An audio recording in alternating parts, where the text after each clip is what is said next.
All right. Hello, everyone. Welcome to Naturally Healthy and Resilient Families. My name is Dr. Jiwoon Min. I'm a naturopathic doctor, mom of two boys. I'm a health keeper and a family health strategist.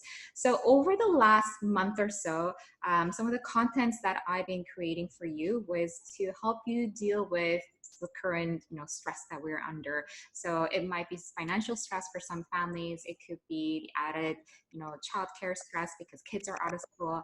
It could be due to work stress because we're working from home at the same time we're trying to take care of our kids, online learning, and also taking care of the meals, and it's just like a lot of things are on our plate right now, right? So maybe thriving is not your goal right now, but perhaps surviving maybe, right? So what I'm trying to do through these weekly videos is to help you be armed with better coping skills, survivor skills, so that you may have more energy, or you may feel more hope, or feel more nourished during your day as you progress through managing all of these things that are on your plate right now. So far, what we have discussed are, herbal adaptogens to help your body deal with the chronic stress better.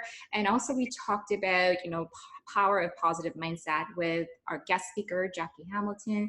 And last week I talked about optimizing digestion because, the first thing that gets thrown out the window when we're under chronic stress is our digestion. So if you have missed any of those, I have created a single post where I included all the links to the video so that you can go back to it with ease and catch the replay. So today, I feel so privileged to have our guest speaker, Dr. Katie Larson, with us to talk about self-care and healthy boundaries. So I have asked the group what is the most difficult thing that they're struggling with self-care. And there was three things. So number one was many of you have said, it's really difficult for me to say no. And number two was that, I can't seem to find the time to do self-care. And number three was guilt.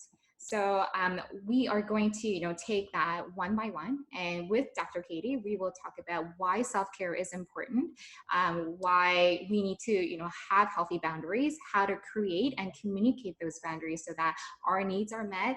And at the same time, we can be more present in our lives and be more loving and stop the yelling, right? So without further ado, let me introduce you to Dr. Katie Larson. So Dr. Katie is a global growth and transformation specialist. She's also a founder of Growth Press. So she has helped initiate lifelong, personal growth in thousands of people by using this proven and holistic techniques. So she's hosted, holistic workshops with women all over the world, offering techniques that are realistic and repeatable for each facet of wellness surrounding mental, emotional, and spiritual.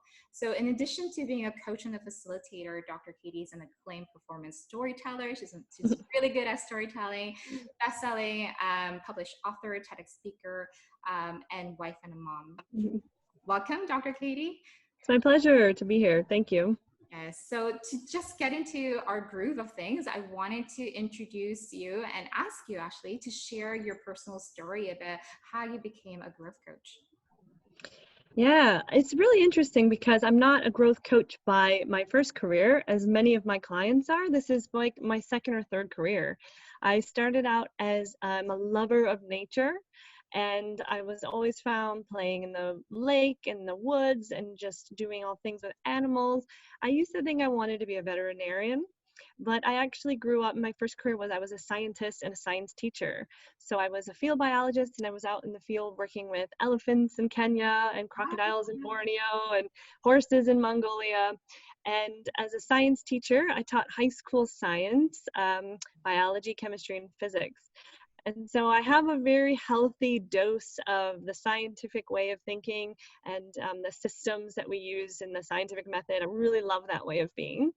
But a lot of my life started changing once I left the US and I started having to reinvent myself several times in different careers and in different locales. We lived in 5 different countries in 4 years. And in each, and in each country, I was doing a different job. And I was rapidly transforming and changing, so much so that I had joined a PhD program prior to all of the movement. And in the PhD program, I went into thinking that I was going to focus on leadership And I went out focusing on transformation because I was just changing so rapidly internally that I needed to understand it. And got really, really deep into the frameworks and trying to put some bones to the very ephemeral process of transformation and growth and change. And when I was finished, I felt like there was just an abundance of information that could be shared. And the best way to share it would be through coaching, because you're working one-on-one with people who really want to change, really want to grow, and making that widely available for people was my number one goal. So I founded Growth Quest about almost 4 years ago now. And this is my daughter. I founded it before I had my daughter.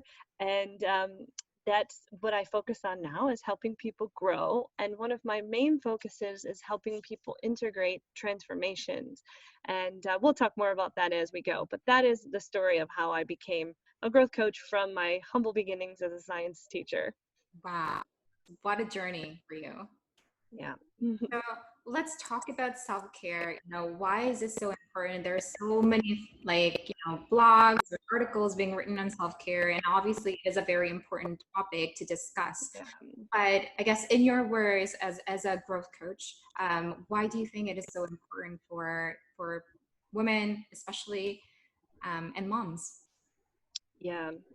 I'll talk about it from the perspective of what I am and what I think a lot of my clients are, which is a highly sensitive person. So we are the type, and I think Jiwoon is this as well. We've had this conversation before. We are the type of people who feel the world very deeply. And as a result, we have superpowers where we can really work with people well, understanding and empathizing with their emotions and their needs in very intimate ways, which is why you're so good at your job, which is why we know each other. And the downside of that superpower is you're taking in everybody's energy constantly. And sometimes it's really hard to differentiate between where yours finishes and someone else's begins and so on. So what I've had to learn the hard way, and this is why we're all experts in one field or another, is because we had to learn it originally, right? I am considered an expert on boundaries because I needed to learn healthy boundaries because I was taking in way too many people's energies, and I wasn't understanding my physical and emotional cues that were saying too much, don't do that, or even you need more connection, right? I wasn't really reading my own cues. So where self-care came in for me was a variety of burnouts. And I think, like, if you're quite a highly sensitive person, if you're quite an ambitious woman, which many of my clients and your clients are as well, we're very go, go, go, do, action, action, action. And in the midst of all of that, we're not taking care of ourselves enough. And so then we burn out and it's like a quick decline. And so what I've been able to do is, instead of consistently allowing myself the highs and then the lows, I've been able to really steady out the curve a lot more as a result of taking care of myself. And we can talk more about what that means. But that's just my background about why I know about this. Is I'm the first to admit I'm quick to burn out if I don't take care of myself. I totally agree. And I think my rock bottom where I realized the importance of self-care was when I was in medical school.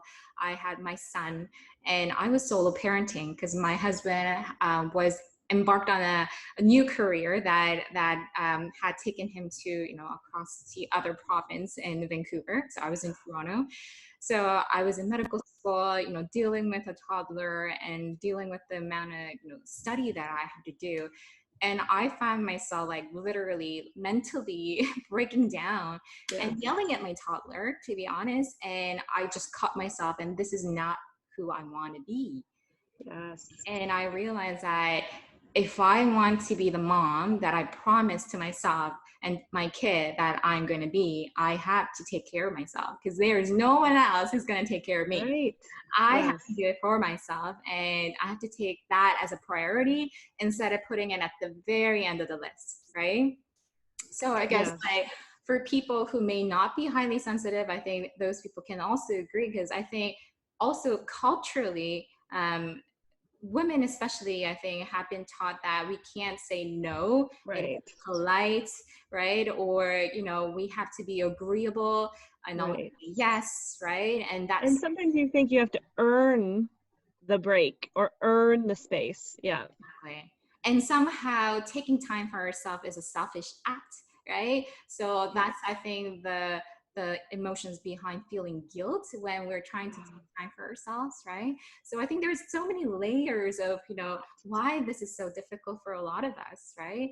But it is so needed because I think right now a lot of us are single families. We don't live with our extended families, right? Right. Especially the like us as expats living in a different country, right? Away from our original families, right? So I think it's especially more important nowadays, and especially with the isolation that we cannot even Yeah, rely I'll on speak our on that. friends, right? And our support network. It's, I Yes. think, it's And taking the space. exactly, Yeah. We'll yeah. talk about the cramped quarters. And I'll just return to what you mentioned about, I was in a really similar position when I first hit rock bottom, where just everything in my life was falling apart in terms of what I was able to put my energy towards. And even in that moment of everything falling apart, I was still saying yes to Mhm. all of the requests that I was getting from other people of, can you meet me here? Can you listen to me about this? Can you be in charge of this responsibility? And I was saying yes to everything. And it wasn't until I recognized that none of those additional stressors that I had said yes to were bringing me any joy. And I had an inability to say no. And I know a lot of our friends and our clients are similar situations.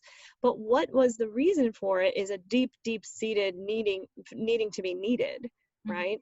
And in addition to that, what I was missing was my cues, my physical body's cues, that when I would say yes and I meant no, I would actually get almost like a flush of heat in my throat and tension in my jaw and frustration that I said yes.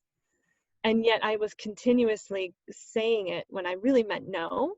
Mhm. And so I actually was really lucky enough to join a women's circle around this time. And in the women's circle, we did a hands-on activity about boundaries that I've actually since adapted and used many times because it's just priceless. And in the exercise, we were physically embodying the boundaries by being nonverbal with another woman. And we were just practicing what it feels like to say yes when you mean no, and to say no when you mean yes, and to want connection, but someone wants distance.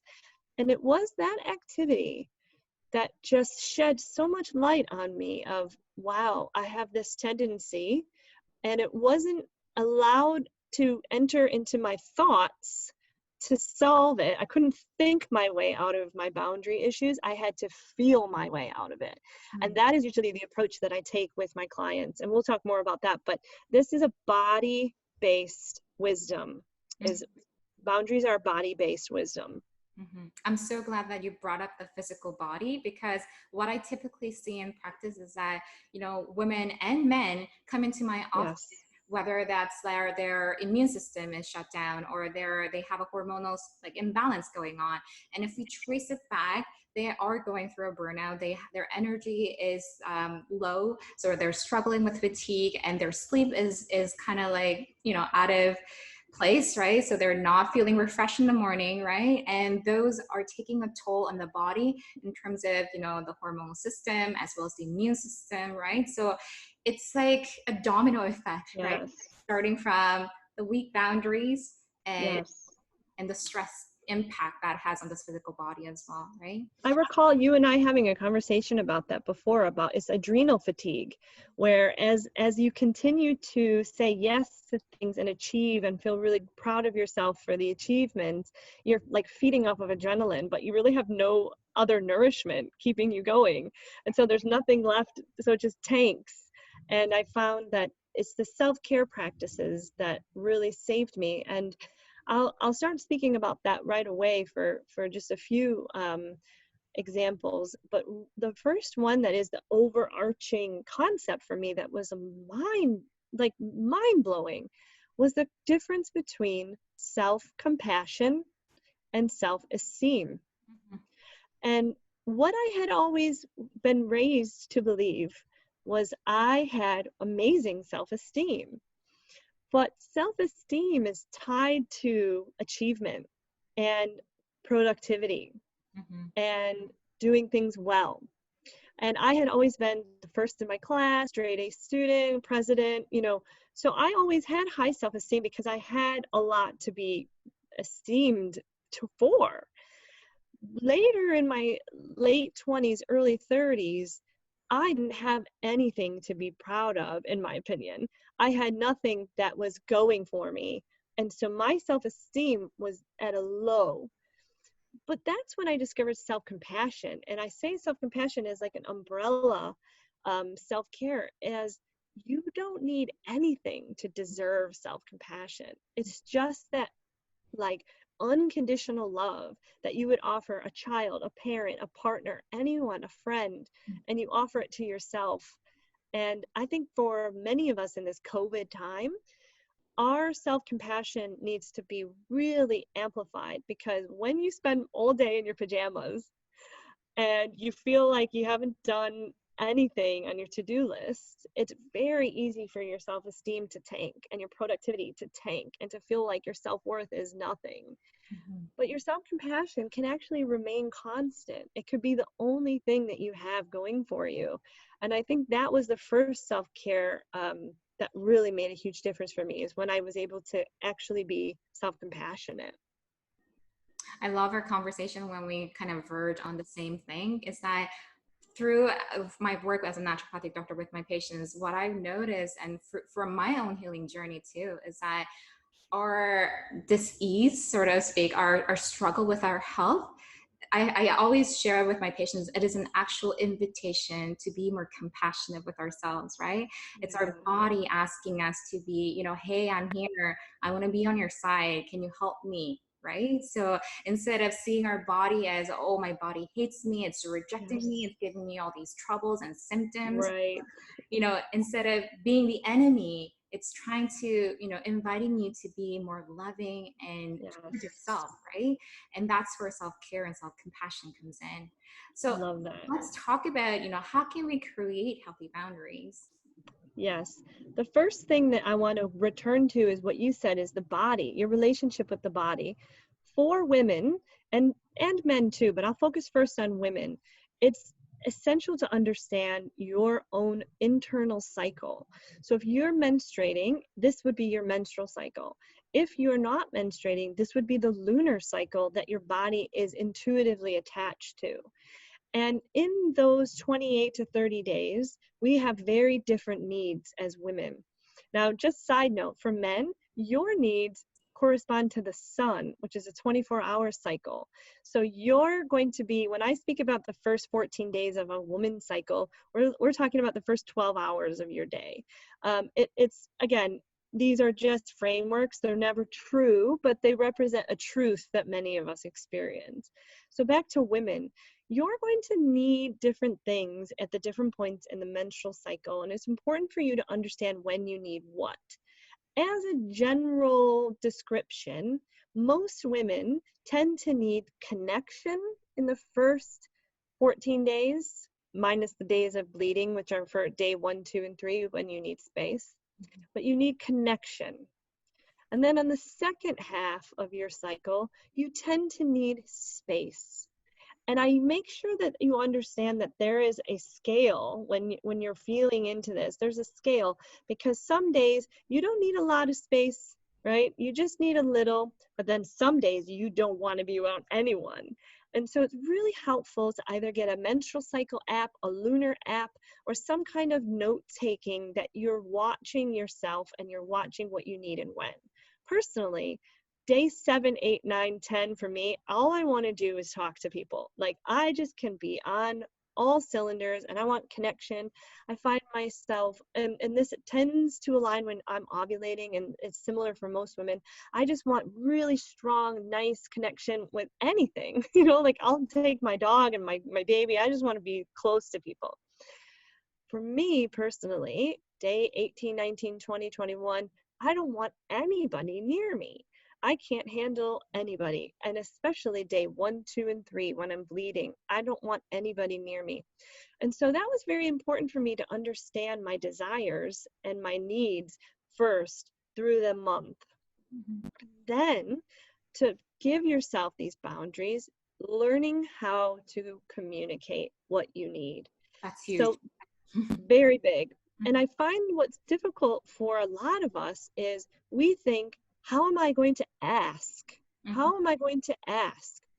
That is the first misconception I want to clear up about boundaries, which is you don't ask, you tell. You're communicating your boundaries because you are coming from an authentic place of truth that you're sharing with the world. So, for example, what I really recommend is writing a list. And I usually make it like a little T chart. And on the one side of the chart, I say, I need X, right? And then on the other side of the T chart, I write, because it helps me, Y. So, an example would be on day 14 or day 17, I need space in the morning because it helps me be a better mother. And once you make these lists, you'll recognize sometimes they're true on certain days and sometimes they're true on other days, but they're always true. And when they're always true, somehow the guilt just disappears because you're speaking your truth. I think what we often worry about as women is asking for too much. Like we should just be happy with what we have. Like I don't really think I deserve this. Or another way of putting it is, um, I should earn it. Right? Or I don't want to be, selfish or Yes. demanding, right? I don't Yes. want to feel guilty about it, right? Right. But what we really forget as women, and often as the matriarch of a family, if you are a mother, or just the center figure of a relationship for emotional development, is you're actually modeling a very healthy self-care behavior. And so when you start to recognize what your needs are and to share it unashamedly, you're modeling that for everyone that you say it to. So the first time that I had a girlfriend say to me, I'm so sorry, I can't meet you that night. I have my period that day and I don't do anything with friends. I thought, you could do that? Like, you can say this to people? All this time I've been making up excuses or bailing out last minute, but you were just so honest. And she gave me the permission to then start actively saying that to people I felt comfortable with, saying, you know what, sorry, it's my first day of my period. I'm going to stay home and rest. That's usually how I take care of myself. And then as a result, it was a domino effect of the people that I spoke to, honestly, including my partner, understand now it's okay to have needs. It's okay to recognize those needs, and it's okay to communicate those needs. And then there's one last part to the boundaries, and then I'd love to hear your thoughts because I know we've talked about this before. Living it unapologetically. And I don't mean that in a way where you're selfish and narcissistic and self-centered and, self-focused, but you are sensitive to your current circumstance enough to recognize, okay, I can ask for space when it would be really inopportune for everyone else, or I can ask, not ask, but or I can communicate I need space at a time that it works well for everyone. And I think that's kind of where women's superpowers of reading the room and understanding our family's needs really comes into play, because once and if they communicate, it's even easier because they're telling you what they need. But once our families start to get on the same page of whose needs are what, things go smoothly. I don't like to be talked to in the morning. Guess what? Either does my daughter. So we both now are able to not talk in the morning because we know that that's just been established. My husband needs space when he first comes home from work. He's established that. So now he gets space. So it will work out, but it's always going to be about communication to get that established. Mm-hmm. I totally agree. When I have this conversation with my husband about communicating how I'm different and different parts of my cycle. Yeah, how was it? It's just like open his eyes and say, oh, that's why you are such and such in this time. So he knows, like says to me that, oh, I should be out of the house in your last part of your cycle. I think that's what you need, me to just be out of your sight. And like he's trying to make that connection and try to work, around things instead of trying to, fight over it, right? Because Yeah. I think it's a really big thing. And it's funny because you make up for it in the sense that, for example, when you start to recognize I need rest at these days but I will be very productive these days, it makes amends. Whereas when you're trying to force yourself, if you're a woman and you're in a cycle of a month and you're trying to force yourself into a cycle of a day, it won't work. And so you have to recognize, instead of trying to do the same amount in the same exact way, day in, day out, 30 days of the month, that would drive you crazy. If you know you're going to be very productive and very connected for half of the month, then you're almost doubling your productivity and connection for those days that you're less so at the end of the month. And that's a hard pattern to get into when you're working a 9 to 5 and a day-to-day job. It can be quite difficult, but that's where self-compassion comes in of, wow, I was like on fire yesterday. I was doing all the spreadsheets and I was like working it. And then the next day you look at a spreadsheet and you can't even remember how to write a number. And so, whereas maybe in a different way, you would say, God, what is wrong with me? What is wrong with me? You'd say, oh, let me look at my app. Day 18, this happens every time. I just have to wait another day and then it starts to help me again. But it's self-compassion combined with just knowing your body. And I know there are some of my friends and some acquaintances that I get to talk to. They say, they're always at home with the child all day without having zero support from either her husband or family, and they're just like onto their own. And they're like, what is self-care even, right? Yes. And like, when do I even find my own time? And the Yes. bad habit that sometimes people can easily get into, and I'm guilty of that, I've done that in the past as well, is that, we put our kids to bed and it's like, finally my time, right? And then, yes, 8:30, it's my hour. Spending all these hours and sleeping in late, and the next morning you wake up tired, and on it goes. You're not only adding more physical stress by not getting enough sleep, but also during the day you're just like on a survival mode, not really taking care of yourself, not really feeding yourself while you feed your own kid, right? So for those friends and for those people, I often tell them, self-care is really just about putting yourself to bed on time, feeding yourself, right? Doing really the basic things that we would do for our little ones, right? Yes. And doing the same amount of loving and tender care to ourselves. And that's where we should begin, right? Instead of, we give our kid a nutritious, organic, homemade meal, and we just sip on coffee all day, or just like grab some cookies, or I'm on the toddler hot dog leftover diet. Yeah, I've been there. Yeah, for sure. Right. And I have an approach to that is one of the reasons, first of all, expanding our definition of self-care is vital, and especially during these COVID times, because I remember I had a client once that was like, well, I can't do self-care. I don't have a bathtub. And I said, what do you mean? And she said, well, that's what I do. I take hot baths and I don't have a bathtub anymore. So I'm done. I don't have any time to do self-care. So reevaluating what gives us pleasure is key. Okay. And a lot of pleasure, it shouldn't be a reward. It should be a fuel. And that's a really hard thing to wrap our head around as successful people, because we've constantly been striving and striving and striving for a reward at the end that's the achievement, right? But really, if we can put in the beginning of the day the most pleasurable activities, it will fuel the rest of the day. And so for me personally, my non-negotiable is I have to have a tea by myself in my chair, and that is what I will not give up. And my child really fights me on that some days and wants my attention, and she really wants mommy. But I'm very firm. I'm like, this is mommy's special time. Mommy's tea time is their special time. And what's funny is she's just a toddler, but she started having her little teacup and going in the corner and be like, it's my special time too.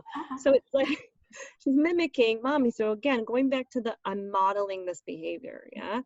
But the other thing is, I find the reason why self-care gets so criticized is that it feels like just another thing to put on your to-do list.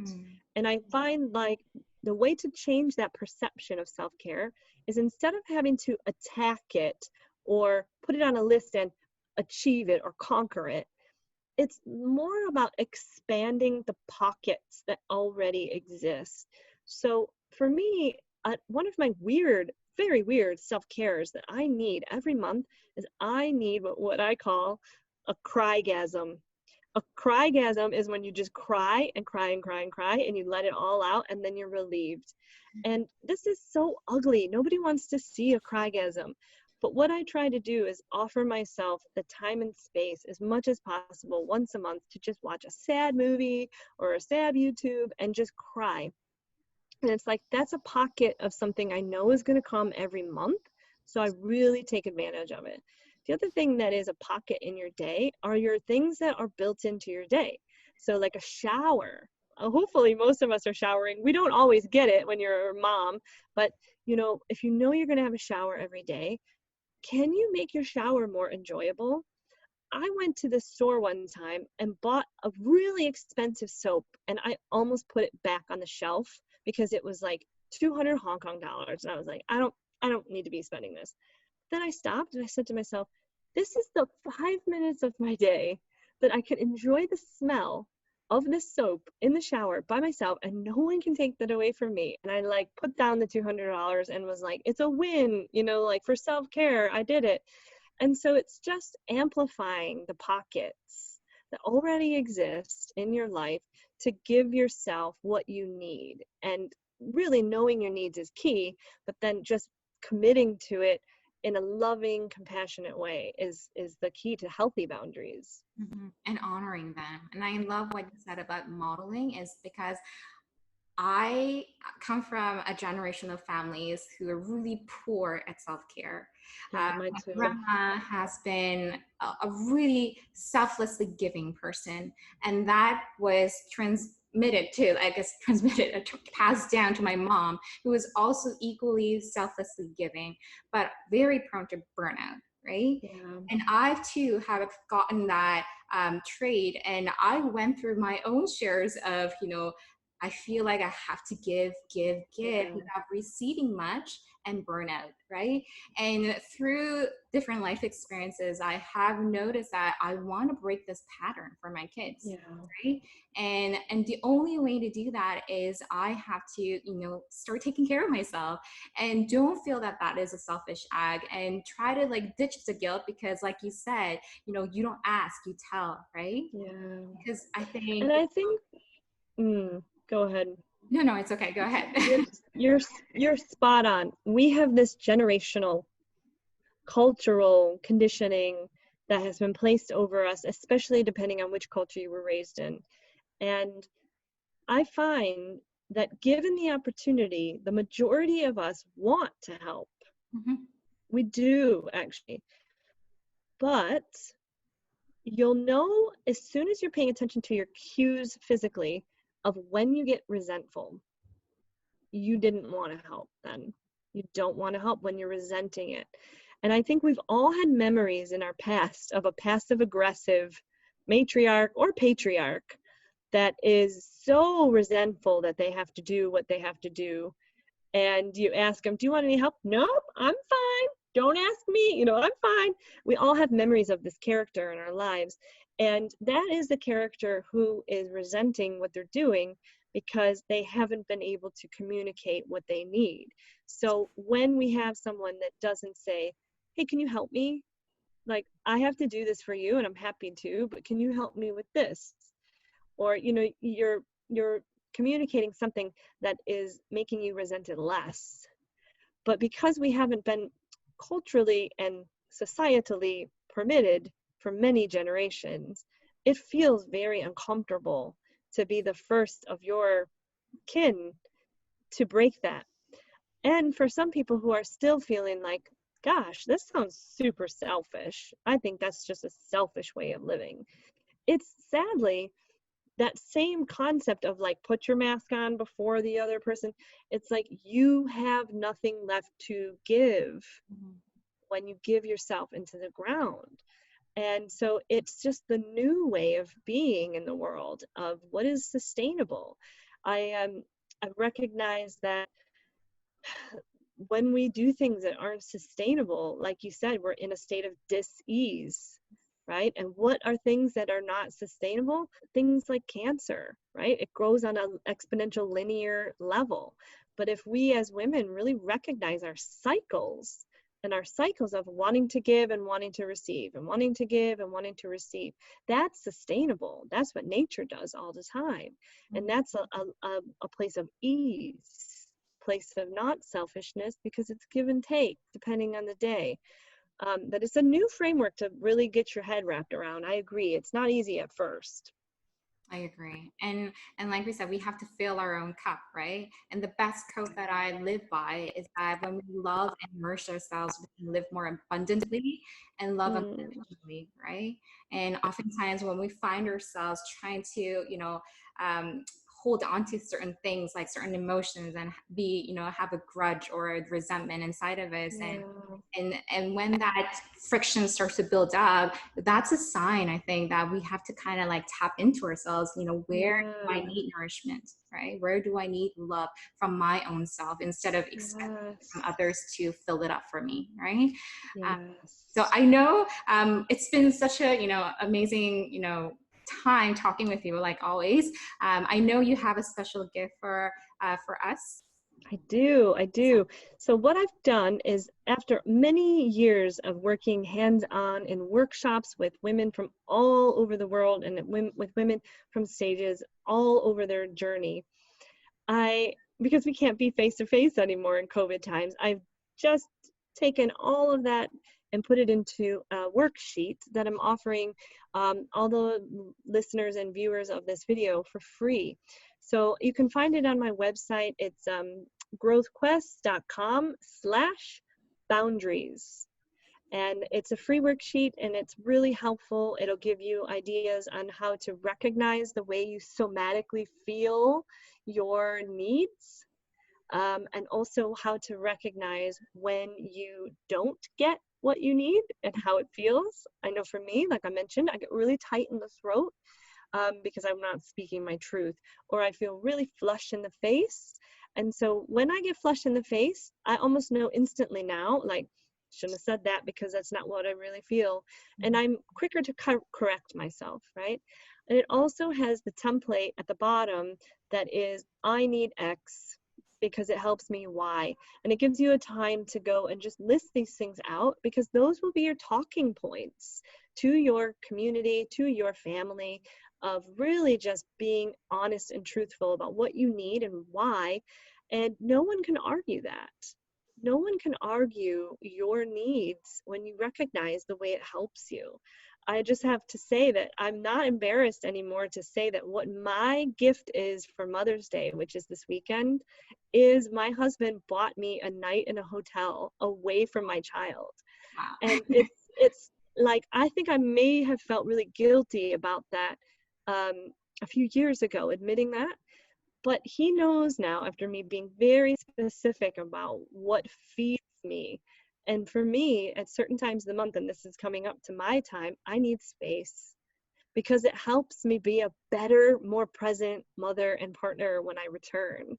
And so he preemptively bought that for me. And so that's just proof in itself that a partner who is open and listening to what your needs are will then in turn respond, given enough experience with it. They start to pick up on it and offer you what you really need. And so that was the best gift anyone could have ever given me. So I really highly recommend that you take advantage of the gift that Dr. Katie's offering. It's a really neat summary sheet of what we talked to today, and it allows you to kind of process through those feelings, our body senses, and your boundaries, and how to communicate those effectively so that you feel that your needs are also met during the times when you're trying to juggle so many things, right? So I know I have worked with Dr. Katie on a personal level in my own personal journey as well, and I highly recommend that. She is really good at holding space for you to unravel that something that's bothering you deep inside, and really like put it into a clear patterns of Mm. that you can actually address in your lives, right, with a really neat techniques that you can apply in your daily living. So you have some special things that you're offering with your coaching as well. Do you want to share that?